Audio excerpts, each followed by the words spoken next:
Entonces estamos en un círculo vicioso que también Estados Unidos tiene una falta de obra importante por diversas razones. Entonces cortaron el árbol de las manzanas sanas y se quedó la manzana podrida. Se le explicó al gobierno que la baja en empleo en diciembre no se debía a la subcontratación, sino que la baja de empleos en diciembre seguía la lógica normal de todos los meses. Lo que pasa es que en diciembre se contrata menos por el fin de año, por el fin de obras, por el fin de temporada, pero la subcontratación no era el culpable de esto y lo acabamos de ver este diciembre. La entrevista con Pedro Ferriz de Con. Central FM. Equilibrio. Quiero agradecerle a Ricardo Barbosa, presidente de la Comisión Nacional Laboral de la Coparmex, el que esté conmigo esta mañana. Ricardo, buenos días. ¿Cómo estás, Pedro? Buenos días, gracias por la invitación. Hace un poco antes de que entráramos contigo, estaba yo reflexionando sobre los niveles de empleo que se han generado para mexicanos inmigrantes en los Estados Unidos, con los niveles de ingreso que se obtienen en los Estados Unidos, bajo condiciones laborales que son realmente, digo, hay de todo, pero mucho de lo ofertable en la economía norteamericana, pues es una válvula muy, muy importante de escape para la acuciante situación económica en la que se encuentra México. Desde la óptica de Coparmex, que es un sindicato de patrones en la República Mexicana enorme, con una enorme capacidad de empleo, ¿cómo ven esta situación y sobre todo esta condición geopolítica de vecindad entre los dos pueblos? Mira, te estaba escuchando y la verdad, lejos de celebrar los 51 mil millones de dólares más o menos que van a entrar en el 2021, debería ser una alarma, un signo de preocupación de la cantidad de connacionales que estamos expulsando a Estados Unidos. Definitivamente, como tú lo comentaste hace unos minutos, esos 51 mil millones de dólares es una válvula de escape, no es una bocanada de aire fresco, es un tanque de oxígeno a la economía actual y a las políticas laborales y económicas de nuestro país. Para mí no es una cifra a celebrarse, es una cifra preocupante, si no es que vergonzosa. Desde Coparmex hemos impulsado la mayor creación de empleos formales, sin embargo estamos muy lejos de lograr lo necesario para nuestro país. Como tú tienes los datos, ya el 43% de la economía está únicamente en la formalidad. Estamos cerca del 57% del PIB que se genera de la informalidad. Estos datos son terribles para cualquier país. En un país que tengamos casi el 57% de la informalidad, ¿qué quiere decir? La migración tan preocupante que tenemos, la informalidad, el no pago de impuestos, el no aseguramiento de los trabajadores ante el seguro social y sobre todo lo que nos preocupa es que de la formalidad a la ilegalidad puede haber un paso muy corto. Entonces, lejos de celebrar, es una cifra muy grande, ha sido un tanque de oxígeno para la economía en estos 3 años de esta administración federal y especialmente en estos 2 años de la pandemia, pero nada que celebrar sobre esa fecha y muy preocupante el dato del tamaño de la economía informal en el país. Estos datos que da son tremendamente reveladores de una situación. Imaginemos, bajo lo que dice Ricardo, que nos sentemos a la mesa a comer en una familia y que el 57% de quienes se sientan a comer no aportan para la comida que se sirve en la mesa. Es así de grave. Ahora, ante esta situación 2022, condiciones, sigue sin haber un plan económico para apuntalar a las pymes.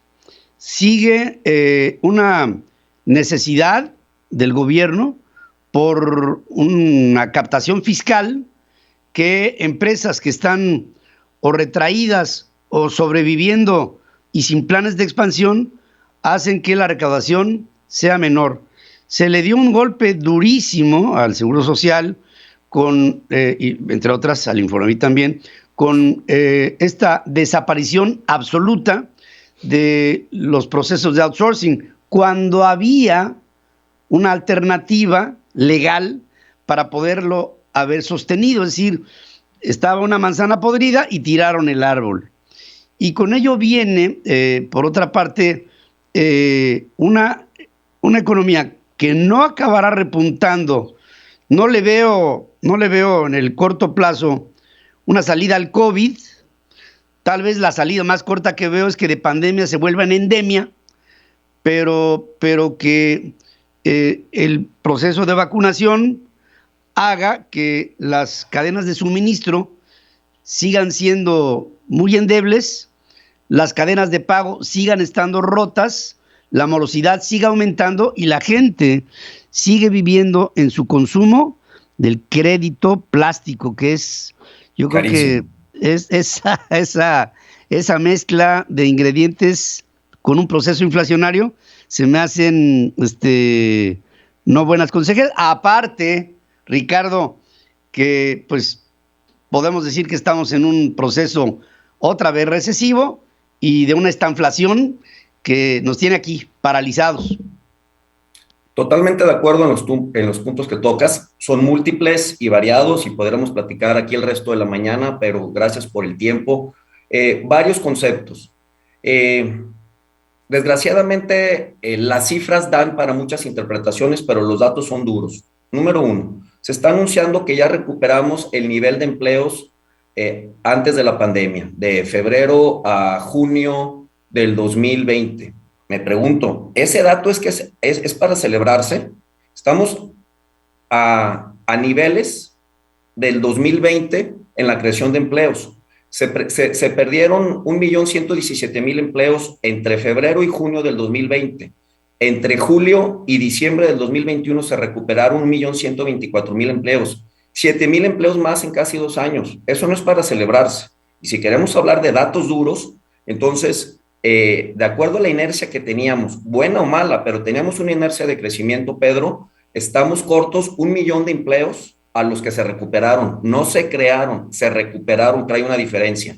Y si vamos de acuerdo a la tendencia demográfica de nuestro país, necesitamos crear 1.000.000 de empleos nuevos para los jóvenes que terminan sus estudios o que se ven forzados de salir a sus estudios para entrar a la economía formal. Entonces, en números reales, estamos 2 millones cortos a enero del 2022 del que deberíamos estar el día de hoy. Entonces, tampoco la cifra de la creación de empleos es para celebrarse. Qué bueno que se recuperaron los empleos, pero tenemos una gran tarea por delante en la cual tiene que haber una corresponsabilidad del gobierno, de los empleadores, del sector obrero, para generar condiciones de trabajo adecuadas en el sector formal. Mientras no podamos crecer la formalidad, estamos en un círculo vicioso que más grande, que se irá agrandando.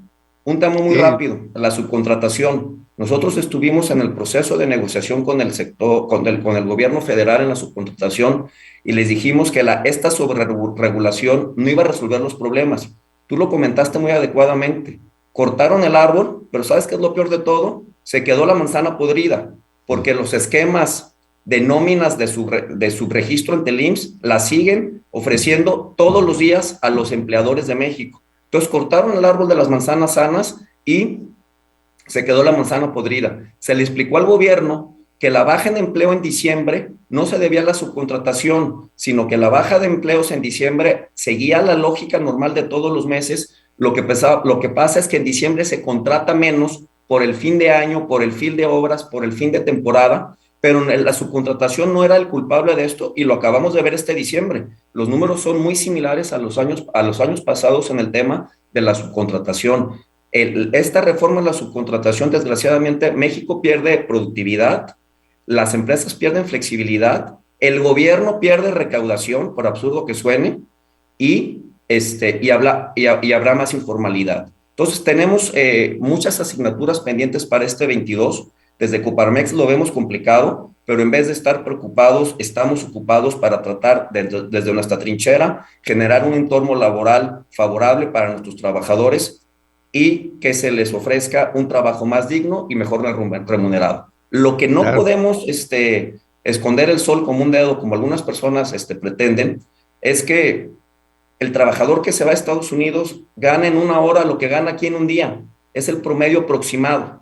Independientemente si estás en la construcción, si estás en la hotelería, en la comida rápida, en el turismo o en la agricultura, el equivalente es de 1 a 8 o 1 a 10. Adicionalmente, el gobierno de Estados Unidos ya anunció que ante su propia falta de mano de obra, está negociando con México 500,000 visas de trabajo temporales, además de todos los connacionales que están de manera ilegal, pero ya están gestionando 500,000 visas de trabajo temporales porque no hay trabajo. Si uno ve las noticias de Estados Unidos o si por alguna razón tuviste que trasladarte, ves que en todos los restaurantes, en todos los hoteles, en las fábricas, en la manufactura y en la agricultura se requiere trabajo. Entonces estamos en un círculo vicioso que también Estados Unidos tiene una falta de obra importante por diversas razones. En mi opinión, creo que se les dio demasiado apoyo a los trabajadores y cayeron en una zona de confort que prefieren estar en sus casas a estar trabajando, sobre todo a la base de la pirámide social económica en Estados Unidos. Pero bueno, si eso se abre una oportunidad para que nuestros connacionales tengan mejor trabajo, y lo que eso es un hecho es que están mejor pagados a como estaban hace 2 años o hace 3 años,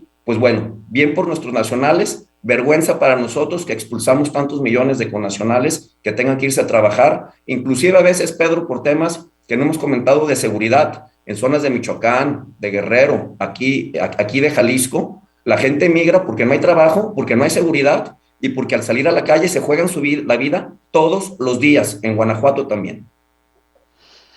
Has hecho un panorama extraordinariamente preciso de lo que vivimos en un marco inflacionario, que ese es, digamos, el paraguas que cubre todo este enorme esquema de un escenario, Ricardo, que ya vivimos en otros tiempos y que nos fue como en feria, ¿eh? Y yo espero que este escenario lo intentemos evitar cuando el país en términos netos no está creciendo, es más, estamos quedándonos cortos cuando hay unos hoyos fiscales tremendos y una dispersión del dinero que aportamos, los que aportamos, que a veces no tiene métrica, a veces no tiene explicación, a veces no tiene ninguna de las dos.